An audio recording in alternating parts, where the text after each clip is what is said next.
आज हम 8th class का फर्स्ट लैंग्वेज हिंदी का थर्ड लेसन बस की यात्रा, इस लेसन के क्वेश्चन आंसर्स को इस वीडियो में देखेंगे। इसके रचयिता है हरिशंकर परसाई। तो पहला क्वेश्चन देख लेते हैं हम। सुनिए, बोलिएगा। फर्स्ट क्वेश्चन है, इस प्रकार की बस को यातायात के लिए उपयोग में लाना खतरनाक हो सकता है। ऐसी बसों पर रोक लगाना किसकी जिम्मेदारी है? आप इस संदर्भ में क्या कर सकते हैं, चर्चा कीजिए। अभी बस की यात्रा तो हम पढ़ चुके हैं लेसन। हमें मालूम है कि उस लेसन में बस का कंडीशन कितना बुरा है। इतनी बुरी हालत में उस बस को चलाना खतरनाक हो सकता है। तो ऐसी बसों को रोकना तो हमारी जिम्मेदारी बनती है। तो इसके बारे में आप क्या कर सकते हो, क्या कह सकते हो, डिस्कस करके आंसर लिखना है। तो चलिए फिर आंसर लिखते हैं। इस प्रकार की बसों को रोड पर रवाना से पहले ही रोक देना चाहिए। निजी लाभ या कहे कि लापरवाही के कारण कुछ लोग ऐसी बसों को चलाते हैं जिससे न केवल उनमें बैठे यात्रियों को नुकसान हो सकता है, अपितु किसी अन्य वाहन या राहगीरों को भी अनदेखी परेशानी, जोखिम का सामना करना पड़ सकता है। तो ऐसे खटारा जो गाड़ियाँ होती है जिसकी कंडीशन अच्छी नहीं होती है, ना टायर अच्छे होते हैं, ना स्टीयरिंग अच्छा होता है, और बस की आईने कांच पूरी की हालत इतनी बिगड़ी और इतनी खराब हालत वाले बसों को तो बिल्कुल सड़क पर नहीं उतारना चाहिए। अगर लापरवाही से या पैसे के लालच में ऐसे बसों को अगर सड़क पर उतार दिए तो खामाखाम उस बस में बैठने वाले यात्री, ड्राइवर के साथ साथ सड़क पर हो उनको भी दुर्घटना हो सकती है, अपितु किसी अन्य वाहन या राहगीरों को भी उनसे परेशानी हो सकती है, जोखिम का सामना करना पड़ सकता है। ऐसे गैर जिम्मेदारी बिल्कुल बर्दाश्त नहीं करनी चाहिए। मैं तो ऐसे बस चालकों पर व ऐसे बस के मालिकों पर RTO में शिकायत दर्ज करूँगा। अगर मैं होता उस प्लेस में तो मैं क्या करूँगा, ऐसी बुरी हालत, बुरी कंडीशन में रहने वाले बसों को अगर सड़क पर उतारे तो उस बस के ड्राइवर और उसके जो ओनर है उनके खिलाफ मैं RTO में शिकायत, कंप्लेंट दर्ज कराऊँगा। चैन से नहीं बैठूँगा जब तक कि इस पर कड़ी कार्रवाई नहीं की जाए। मतलब मैं तो कंप्लेंट कर दिया, कंप्लेंट करने से तो मेरी जिम्मेदारी पूरी नहीं होती। मैं जो कंप्लेंट किया उस पर कार्रवाई हो रही है या नहीं हो रही है, जब तक उस पर कड़ी तरह से कार्रवाई नहीं होगी तब तक मैं शांत नहीं बैठूंगा। सबसे बड़ी महत्वपूर्ण बात तो लोगों में यह समझदारी होनी चाहिए कि ऐसी अब तब वाली बसों में ना तो स्वयं चढ़े और ना ही किसी अन्य यात्री को चढ़ने दे। सबसे पहली बात तो मुख्य बात क्या है कि जो यात्री होते हैं वे लोग स्वयं ऐसी खटारा गाड़ी जिसकी कंडीशन एकदम खराब हो, अब या कब वाली हालत में हो, तो ऐसी बसों में तो स्वयं चढ़ना नहीं चाहिए और दूसरों को भी नहीं चढ़ाना चाहिए। पुलिस को भी ऐसी वाहनों के प्रति कारगर कदम उठाने चाहिए। सख्त नियम और कानून को अमल में लाकर ऐसे यात्रियों को सुविधा का ध्यान रखना चाहिए। मतलब पुलिस को भी ध्यान रखना चाहिए कि जो ऐसे खटारा गाड़ियां हैं तो उन्हें सड़क पर आने से प्रतिबंध लगाया जाए। चलिए अब दूसरा क्वेश्चन देखते हैं। दूसरा क्वेश्चन है, आप अपनी किसी यात्रा के खट्टे मीठे अनुभव अपने मित्रों को सुनाइए और उस पर चर्चा कीजिए। मतलब आपने कभी यात्रा किया है तो यात्रा किए तो यात्रा तो हमेशा सुखद भी होती है और इस हमारी कहानी की तरह दुखद भी होती है। तो सुखद दुखद से खट्टे मीठे अनुभव जो कुछ भी है उसे आप अपने मित्रों को सुनाइए। तो कह रहा आप लोगों ने भी कहीं गया होगा तो आप अपने ओन से लिख सकते हैं, नहीं तो यहाँ हम एक आंसर दे रहे हैं, इस हिसाब से भी आप लिख सकते हैं। तो चलिए आंसर देख लेते हैं। मैं एक बार अपने जीजाजी के साथ रेल यात्रा करते हुए मंचिरियाला से विजयवाड़ा आ रहा था। विजयवाड़ा किधर है? आंध्रा में है। आरक्षण नहीं रहने के कारण हमें साधारण क्लास में चढ़ना पड़ा। आरक्षण मतलब क्या है? रिजर्वेशन। रिजर्वेशन ना होने के कारण इसे कौन सा सीट में चढ़ना पड़ा? जनरल क्लास में चढ़ना पड़ा। पर यकीन मानिए उस डिब्बे में जैसे तैसे तो चढ़ गए और गाड़ी रवाना भी हो गई। पर जब ध्यान से डिब्बे में नजर दौड़ाई तो पैर तले जमीन खिसक गई। लोग उसमें ऐसे ठसाठस भरे हुए थे जैसे छत्ते पर मधुमक्खियां भरी होती हैं। जैसे तैसे तो लोग जहाँ उन लोगों के पास रिजर्वेशन ना होने के कारण जनरल बोगी में चढ़ गए। चढ़ तो गए, गाड़ी स्टार्ट भी हो गई, लेकिन होने के बाद जब चारों तरफ ध्यान लगा, नज़र घुमाए, तब पता चला कि अरे भाई ट्रेन में तो पाँव रखने तक की भी जगह नहीं है, इतनी भीड़ भरी हुई थी। और लोग ऐसे बैठे हुए थे जैसा कि मधुमक्खी होती है तो मधुमक्खी का छत्ता में कितनी सारी मधुमक्खियाँ होती है, वैसे ही एक ही सीट में कम से कम 5-6 लोग बैठे हुए थे, एकदम घसड़ घसड़ के। हमें कुछ देर तक एक पैर पर ही खड़ा रहना पड़ा। इतनी भीड़ में हमारी चप्पलें टूट गई। सामान की हालत तो क्या बताएं, पूछो मत। आश्चर्य तो तब हुआ जब रात को सब तो सो रहे थे,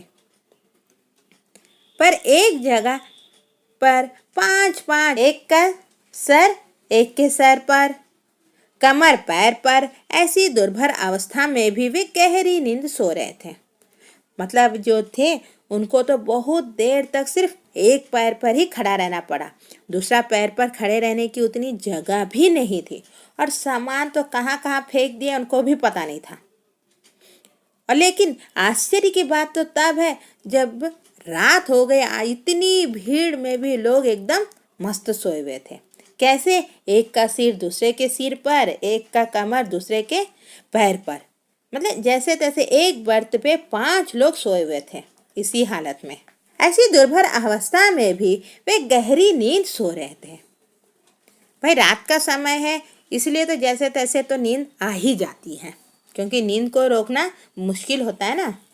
ऐसी भीड़ में भी एक व्यक्ति जलाने लगा, तो हमने लड़ झगड़ कर तो तुरंत बुझवा दिया, क्योंकि वह हमसे सहन नहीं होता। एक बार तो बाथरूम लगने पर शौचालय को द्वार खोला तो ये देखकर दंग रह गए कि उसमें भी करीब 6 लोग बैठे थे। अरे भाई, शौचालय होता है ना बाथरूम, उस बाथरूम में भी 6 लोग थे।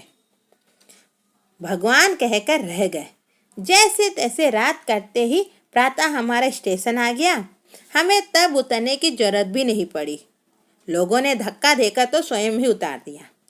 अब जैसे तैसे तो रात तो कट चुकी थी। जैसे सुबह हुआ, ये उतरने वाला निर्दिष्ट स्थान आ चुका था। उतर गए, लेकिन ये खुद उतरे नहीं है, लोगों ने इतनी धक्का मुक्की थी कि लोग ही खुद ही उन्हें उतार दिए। तब जाकर जान में जान आई और हमने शुक्र मनाया कि हम सकुशल लौट आए। तौबा तौबा, वो यात्रा मैं तो कभी भी नहीं भूल सकता। अभी हमने सुनिए बोले के फर्स्ट और सेकंड ये दोनों क्वेश्चन को देख लिए। अब देखते हैं पढ़िया बिट का पहला क्वेश्चन। मैंने उस कंपनी के हिस्सेदार की तरफ पहली बार श्रद्धा भाव से देखा। तो चलिए इस क्वेश्चन का आंसर को देख लेते हैं। तो लेखक के मन में हिस्सेदार साहब के लिए श्रद्धा क्यों जग गई? हिस्सेदार साहब मतलब पार्टनर।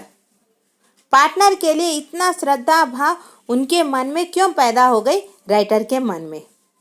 तो लेखक महोदय को उनके ऊपर इसलिए दया और श्रद्धा भी उत्पन्न हुई क्योंकि वे इस बात से यकीन ही नहीं कर पा रहे थे कि कोई मालिक मात्र एक टायर के लिए अपनी व सभी बस में बैठे यात्रियों की जान जोखिम में डाल सकता है। इसलिए दया आ गई, क्योंकि जो हिस्सेदार साहब है उनको मालूम है कि बस की हालत कैसी है, उसका कंडीशन कैसा है। अरे भाई, अनजान व्यक्ति अगर बस पर बैठ गया है तो मान लिए चलो अनजान है, उनको पता नहीं है कि बस की हालत कैसी है, लेकिन एक उसका खुद पार्टनर है, उसे मालूम है कि बस कैसा है, कहीं भी रुक सकता है, कुछ भी दुर्घटना हो सकती है। उसके बावजूद भी वो बिंदास उस गाड़ी पर बैठ गया। एक टायर के लिए अपनी और बस में बैठे सभी यात्रियों की जान को इतना जोखिम में डाल सकता है, और तो वह खुद भी चालक के साथ सफर कर रहा है बगैर किसी चिंता भय से। इतने साहस और धैर्य को देखकर लेखक को लगने लगा कि ये हिस्सेदार साहब सच में वंदनीय हैं। भगवान तकातक भी राह देख रहे होंगे। महान आदमी एक टायर के लिए जान देने को तैयार था, पर टायर नहीं बदलना चाहता, क्योंकि टायर की हालत इतनी खराब थी। वो भी अगर टायर बदल देते तो कम से कम गाड़ी अच्छे से चल भी जाती। चलिए अब देखते हैं सेकंड क्वेश्चन। लोगों ने सलाह दी कि समझदार आदमी इस शाम वाली बस से सफ़र नहीं करते। लोगों ने यह सलाह क्यों दी? लोग कहते थे कि ये जो कंपनी है, इस कंपनी की गाड़ी ने तो रात में चलने वाले जो वाहन होते हैं उस पर सफ़र नहीं करना चाहिए। तो लोगों ने ऐसा सलाह क्यों दिया? तो चलिए आंसर देखते हैं। लोगों ने उन्हें सलाह कदाचित यही सोचकर दी होगी कि बस की हालत बेहद खतरनाक थी, किसी भी समय कुछ भी हो सकने का डर था। और तो और यह बस अपने आप में एक डाकिन के समान थी, जो कभी भी धोखा दे सकती थी। लोगों की बातें उन्हें तब सच लगने लगी जब उन्होंने उसे वयोवृद्ध लगने वाली बस के दर्शन किए। तो लोगों ने यही सोचकर तो उसको सलाह दी होगी कि बस की हालत तो एकदम खतरनाक है, किसी भी हालत में। यह रात के समय एकदम शांत होता है, माहौल एकदम शांत, कोई भी आना जाना, दिन के समय बोने से कोई ना कोई मदद मिल भी जाती है अगर कोई दुर्घटना हुई तो। लेकिन रात के समय तो वहाँ कने जनसंचार भी बहुत कम होता है। ऐसे समय में अगर कुछ दुर्घटना हो जाए तो रात के समय हमारी मदद करने कौन आएगा? यही सोचकर लोगों ने सलाह दिया होगा। लोगों की बातें उन्हें तब सच लगने लगी जब उन्होंने उस वयोवृद्ध लगने वाली बस के दर्शन किए। कब सच लगने लगी? जब वयोवृद्ध बने से एकदम ओल्ड, बूढ़ा, जब उनको लगा कि ये बस तो एकदम बूढ़ी हो चुकी है, एकदम इसकी हालत एकदम खटारा गाड़ी बन चुकी है, उस बस को देखकर तब इन्हें लगा कि हाँ, शायद इसीलिए ही लोगों ने मुझे ये सलाह दिया, जो हर तरफ से क्षतिग्रस्त थी। क्षतिग्रस्त मतलब एकदम हालत बुरी थी, चलना तो दूर, वह खड़ी ही मुश्किल से हो रही थी। अपने टायर पर ठीक से खड़ी भी नहीं हो पा रही है, ये क्या चलेगी? ऐसा शक भी हुआ उन्हें। वह तो बस पूजा के योग्य रह गई थी। पूजा मतलब सिर्फ कुछ कुछ गाड़ियाँ होती है ना, जो बस स्टॉप में ही खड़ी रह जाती है, वैसे खड़े रहने लायक ही बस थी, वो चलने लायक नहीं थी। चलिए नेक्स्ट थर्ड क्वेश्चन देखते हैं। ऐसा जैसे सारी बस ही इंजन है और हम इंजन के भीतर बैठे हैं। लेखक को ऐसा क्यों लगा? राइटर को ऐसा क्यों लगा कि बस मामूली हम इंजन एक पार्ट पे होती है, बाकी पूरे सीट पर हम बैठते हैं, लेकिन लेखक को ऐसा महसूस हुआ कि हम बस के अंदर नहीं, हम इंजन के अंदर बैठे हैं। ऐसा क्यों महसूस हुआ? चलिए आंसर देखते हैं। लेखक को ऐसा शायद इसलिए लग रहा होगा क्योंकि जैसे ही उसे श्रद्धेय बस के इंजन स्टार्ट चालू की गई, ऐसा लगने लगा जैसे जोरदार बादल गरजे, साथ ही पूरी गाड़ी हिलने लग गई। ऐसा लग रहा था मानो बचे कुचे खिड़कियों के कांच उछलकर उन पर आ गिरेंगे। पूरी की पूरी बस जोरों से हिलने लगी। जैसा ही बस स्टार्ट होने लगा ना, गाड़ी पूरे एकदम गड़गड़ गड़गड़ गड़गड़ जोर जोर से आवाज़ आने लगी। उस आवाज़ को देखकर इन्हें ऐसा लगा कि कहीं बादल गरज रहे हों। पूरी गाड़ी हिलने लगी, शेक हो जा रहा, पूरी गाड़ी पूरा डग डग डग डग डग डग आवाज़ आने लगी, गाड़ी पूरा हिल जा रहा। अब उनको ऐसा लग रहा है कि जो खिड़कियां है, खिड़कियों के जो कांच होते हैं, वो कांच भी कहीं टूट फूट कर इनके ऊपर ना आकर गिर जाए। ऐसे लगने लगा कि वे लोग किसी बस में नहीं, अपितु एक इंजन में बैठे हुए। उस आवाज़ को, ये सब को देखकर उन्हें ऐसा लगने लगा कि वो लोग बस में नहीं बैठे, किस इंजन में बैठे हैं। और आवाज़ तो इतनी तेज व खरखरी आ रही थी कि उनको विश्वास ही नहीं हो पा रहा था कि वे किसी बस में बैठे हो या किसी कारखाने में। अब तो बेहद हद हो गई है। अब तो उनका विश्वास ही नहीं हो रहा है कि वे कहीं बस की सफ़र कर रहे हैं या कहीं कारखाने में, कारखाने मतलब किसी फैक्ट्री में बैठे हुए हैं, ऐसा उन्हें महसूस होने लग रहा था। चलिए नेक्स्ट क्वेश्चन देखते हैं। गजब हो गया, ऐसी बस अपने आप चलती है? लेखक को यह सुनकर हैरानी क्यों हुई? जब उन्हें हिस्सेदार साहब ने कहा कि अरे भाई ये बस तो अपने आप ही चलने लगती है, तब इन्हें बहुत आश्चर्य हुआ। लेखक को आश्चर्य ने एकदम हैरान हो गए कि भाई बस की हालत तो दिखने में इतनी खटारा लग रही है, वो खुद अपने टायर पर खुद खड़े नहीं हो पा रही है, ऐसी बस क्या चलेगी भी? तो चलिए अब आंसर देखते हैं। लेखक ने जब बस की खस्ता हालत देखी तो वे दंग रह गए। मतलब उसकी जो हालत बेहाल थी बस की, उसको देखकर तो एकदम अचंभे में पड़ गए। उसके बाहर रूप को देखकर उन्हें संदेह होने लगा कि क्या यह बस चलती है? बस की हालत देखे तो लगता था कि अब गिरे तब गिरे। बस तो एकदम ठकारा हो गई थी, एकदम घटारा गाड़ी हो गया था। तो उसकी हालत को देखकर इन्हें ऐसा लगने लगा कि ये बस चलेगी कि अभी गिर जाएगी या तब गिर जाएगी, गिर के चूर चूर ना हो जाए। अतः जब हिस्सेदार ने बताया कि यह बस अपने आप चलती है तो उन्हें यकीन ही नहीं हुआ। लेखक का संभवतः लगा होगा कि जब तक कुछ लोग मिलकर इसे धक्का नहीं लगाएंगे यह बस तो चालू ही नहीं हो सकेगी। राइटर को अरे भाई कोई भी देखते हैं, हमारा पुराना कार वगैरह हो गया है तो उसमें जब तक 4 लोग मिलकर धक्का नहीं देते हैं वो कार शुरू नहीं होती। तो वैसे ही इस राइटर ने भी सोचा है कि बस को अगर धक्का देंगे तो ही ये चालू होगी। लेकिन जब हिस्सेदार साहब ने बताया कि नहीं ये तो अपने आप ही चलती है तो उनके आश्चर्य का ठिकाना ही न रहा। चलिए अब नेक्स्ट क्वेश्चन देखते हैं। मैं हर पेड़ को अपना दुश्मन समझ रहा था। लेखक पेड़ों को दुश्मन क्यों समझ रहा था? दुश्मन मतलब एनिमी क्यों समझने लगा? तो लेखक उस वयोवृद्ध बेहाल बस में जैसे तैसे तो सफर तय करने हेतु चढ़ गए, परंतु जब वे उस बस में बैठे तब से वे अपनी तकदीर को कोस रहे थे कि आखिर क्यों वे इस बस पर चढ़े। जबलपुर से अगर ट्रेन पकड़नी है तो उन्हें इस बस की यात्रा तो करनी ही पड़ेगी।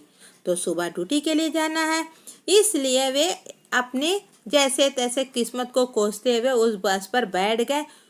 और जब से बैठे तब से ही सोचने लगे कि अरे यार आखिर क्यों मैं इस बस पर बैठ गया, क्योंकि जिस गति और चाल से ये बस चल रही थी संदेह बन रहा था कि ये बस अपने निर्दिष्ट स्थान तक पहुंचेगी भी या नहीं। मतलब जो बस की जो स्पीड थी, उसकी जो रफ्तार थी, उसकी जो चाल थी, उसको देखकर डाउट होने लगा कि भाई ये अपने समय पर जहाँ तक पहुँचना है वह निर्दिष्ट स्थान पर पहुँच पाएगा कि नहीं। बस का संतुलन भी इतना खराब था कि लेखक को मानो लग रहा था कि न जाने ये बस रास्ते में आने वाले किसी पेड़ से न टकरा जाए। एकदम उसका स्टीयरिंग भी इधर इधर हिल रहा था। अब पता नहीं ड्राइवर साहब किस पेड़ को ले जाके मार दे, किस पेड़ से दुर्घटना हो जाए, एक्सीडेंट करवा दे वाला खतरा इनको लग रहा था। अतः मार्ग के मध्य आने वाली हर पेड़ को देखते ही घबराहट होने लगी, डर सा होने लगा कि बस उससे ना टकरा जाए और गाड़ी कहाँ चूर चूर हो जाए। क्योंकि भाई एक पेड़ जाता ही हाँ दिल को तसल्ली मिल गई, हाँ मैया ये वाली पेड़ तो गुजर गई। फिर दूसरी आने वाली पेड़ को इस तरह निगाह से देख रहे हैं कि कहीं उससे ना हमारा दुर्घटना हो जाए। सड़क के दोनों तरफ जो पेड़ लगे होते हैं उन हर पेड़ों को ये अपना दुश्मन समझने लग रहा था। हर पेड़ उन्हें मानो दुश्मन सा लग रहा था। पेड़ आते ही उन्हें डर लगता कि बस इससे टकरा जाएगी। चलिए नेक्स्ट क्वेश्चन देखते हैं। लेखक ने ऐसी बस से यात्रा क्यों की? जब लेखक ने ऐसी खटारा बस से क्यों यात्रा की तो चलिए आंसर देख लेते हैं। लेखक को दूसरे दिन सुबह काम पर हाजिर होना जरूरी था। मतलब दूसरा दिन जो ड्यूटी था उनको ड्यूटी में जाना बहुत ज़रूरी था, इसलिए वापसी का यही बस वाला रास्ता अपनाना जरूरी था। अब समय पर पहुंचना है तो यही वाला रास्ता लेना पड़ेगा। इस बस से सुविधा यही थी कि इस बस से शाम को रवाना होने पर जबलपुर की ट्रेन चढ़ी जा सकती है। मतलब इस बस पर चढ़ेंगे तभी करेक्ट टाइम पर वो वहाँ कने निर्दिष्ट स्थान से जबलपुर के लिए ट्रेन को चढ़ पाएंगे और सुबह सुबह घर पहुँच जाने की भी पूरी की पूरी संभावना थी। बेहद जरूरी भी था। अतः लेखक ने ऐसी बस यात्रा करनी चाहिए। लेखक को कल सुबह ही काम पर जाना था, तो उनके लिए यही यात्रा सही लगी। चलिए नेक्स्ट क्वेश्चन देखते हैं। बस को देखकर लेखक के मन में श्रद्धा क्यों उमड़ पड़ी? श्रद्धा मतलब मर्यादा, इज्जत। बस को देखकर राइटर के मन में एकदम इज्जत की भावना, मर्यादा वाली भावना क्यों आ गई? तो बस को देखकर लेखक के मन में इतना इज्जत उमड़ पड़ी क्योंकि बस की हालत ही कुछ ऐसी जान पड़ रही थी। बस दिखने में वयोवृद्ध थी। वयोवृद्ध मतलब बहुत पुरानी थी। उस बस पर कई ऐसे निशान दिखाई दे रहे थे जो उस बस के अपूर्व अनुभवों को बता रहे थे। इस बस को देखते ही एक श्रद्धा सी भावना उत्पन्न हो रही थी, क्योंकि ऐसी वृद्धावस्था में लोग इस पर चढ़ेंगे तो सफ़र करेंगे तो इसे बड़ी तकलीफ होगी, क्योंकि जो बस पूजा करने लायक हो उस पर सवार कैसे हुआ जा सकता है? यही बात उनके मन में बार बार आ रही थी, क्योंकि बस एकदम पुरानी थी, उसकी हालत एकदम बिगड़ी थी ऐसी, और उस पर क्या ऐसे कई सारे निशान लगे हुए थे, मतलब टूटे फूटे सब निशान नजर आ रहे थे, जो कि उसके अनुभवों के बारे में, अनुभव मतलब कई तरह से रोड एक्सीडेंट्स वगैरह हुए होंगे, तो उन सब के निशान थे। उसे देखते हुए मन में एक तरह की इज्जत की भावना उत्पन्न हो रही थी कि इतनी पुरानी बस है, उस पर इतने सारे लोग सफ़र करेंगे तो उसे कितनी तकलीफ होगी। ये बस तो सिर्फ बस स्टॉप में रखकर पूजा करने के लिए है, इस पर सवार होने की नहीं है। यह बात उनके मन में बार बार आ रही थी, इसी से उनको उस बस के प्रति इज्जत, श्रद्धा उमड़ पड़ी। चलिए नेक्स्ट क्वेश्चन देखते हैं। लेखक ने ड्राइवर की तुलना एक क्रांतिकारी नेता से क्यों की? जिस हिसाब से ड्राइवर अपने बस के हिस्सेदार के साथ उस भयानक बस में सफ़र कर रहे थे, लोगों को करा रहे थे, ये जरूरी लगने लगा कि हो ना हो उस चालक का साहस तारीफ ही करने लायक था। वह जान की परवाह न करते हुए अगले क्षण में होने वाले परिणाम का ख्याल करे बगैर, क्योंकि ड्राइवर को तो मालूम है कि बस की हालत कितनी बुरी है, किसी क्षण भी कुछ भी हो सकता है। उसके बावजूद भी वो अपने हिस्सेदार के साथ मिलकर उस भयानक बस में सफ़र कर रहे थे और लोगों को भी करवा रहे थे। जो सफ़र करने में उत्साह और विश्वास दिखा रहे थे, ऐसी साहसी दुर्लभ ही दिखाई देता है, जो स्वतंत्रता आंदोलन के समय क्रांतिकारियों में होता था। ड्राइवर साहब का जो साहस था, उन्हें एकदम स्वतंत्रता आंदोलन में जो क्रांतिकारी जैसे लगा। वही साहस और वह उत्साह का प्रदर्शन इस बस को चालक ने भी दिया।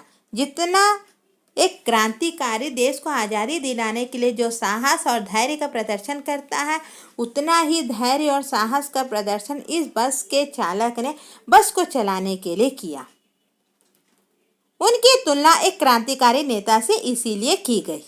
वह सदैव अपनी जान हथेली पर ही रखकर फिरता है और बस चालक भी वही कार्य कर रहा था। नेक्स्ट क्वेश्चन है, सविनय अवज्ञा का उपयोग व्यंग्यकार ने किस रूप में किया? व्यंग्यकार मतलब आपका राइटर। सविनय अवज्ञा, अवज्ञा मतलब हम उनकी बात ना मानना, आज्ञा का पालन न करना, उसे कहते हैं सविनय अवज्ञा। मतलब विनय पूर्वक कह देना कि अब बस भाई हम आपकी आज्ञा का पालन नहीं करेंगे।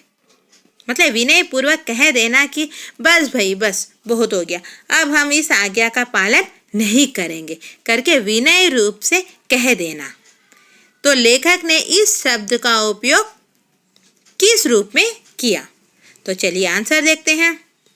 सविनय अवज्ञा से व्यंग्यकार का तात्पर्य यह है कि पूरी की पूरी बस या बस का हर हिस्सा एक दूसरे से असहयोग कर रहा था। पूरा बस का स्टीयरिंग हो गया, बस खिड़की, दरवाजे, टायर, सब के सब इतने बेहाल में थी कि वे एक दूसरे का सहायता नहीं कर रही थी। पूरी बस सविनय अवज्ञा आंदोलन के दौर से गुजर रही थी। बस विनम्रता पूर्वक आदेश का पालन कर चल तो रही थी। बस जो है सिर्फ आज्ञा का पालन करते हुए बस तो चल रही थी, पर उसका समूचा संतुलन डगमगा रहा था। बस का हर एक पार्ट तो एकदम डगमगा गया, हिल गया, पूरा घड़घड़ घड़घड़ आवाज से आने लगी, पूरा खटारा हो चुका हुआ बस था। फिर भी आज्ञा का पालन बस मान रहा था, लेकिन बस के कोई भी पार्ट, कोई सा भी हिस्सा उनकी बात नहीं मान रहा था। उसके अपने हिस्से एक दूसरे से असहयोग कर रहे थे। बस का जो हर एक पार्ट था वो एक दूसरे की मदद नहीं कर रहा था। ऐसी दूभर हालत में भी बस सबको लेकर रेंगती हुई चल रही थी। ऐसी दुर्भर हालत में, ऐसी बिगड़ी हुई बेकार हालत में भी बस क्या कर रही थी, सबको लेकर जैसे तैसे चल रही थी। तब लेखक ने इस वाक्य का प्रयोग किया। अभी तक हमने इस वीडियो में सुनिए, बोलिए, पढ़िए के ये सारे क्वेश्चन के आंसर्स देख लिए। पूरे 9 है, 9 के 9 क्वेश्चन के आंसर्स हमने इस वीडियो में कवर कर लिया है। नेक्स्ट वीडियो में हम लिखिए बीट के इन सारे क्वेश्चन और शब्द भंडार को कवर करेंगे। अगर आपको हमारा इस वीडियो कैसा लगा कमेंट करके बताइए। अगर आपको इसमें और कुछ चाहिए, एक्स्ट्रा चाहिए, तो भी कमेंट कीजिए। पसंद ना आए तो भी कमेंट करके बताइए। धन्यवाद।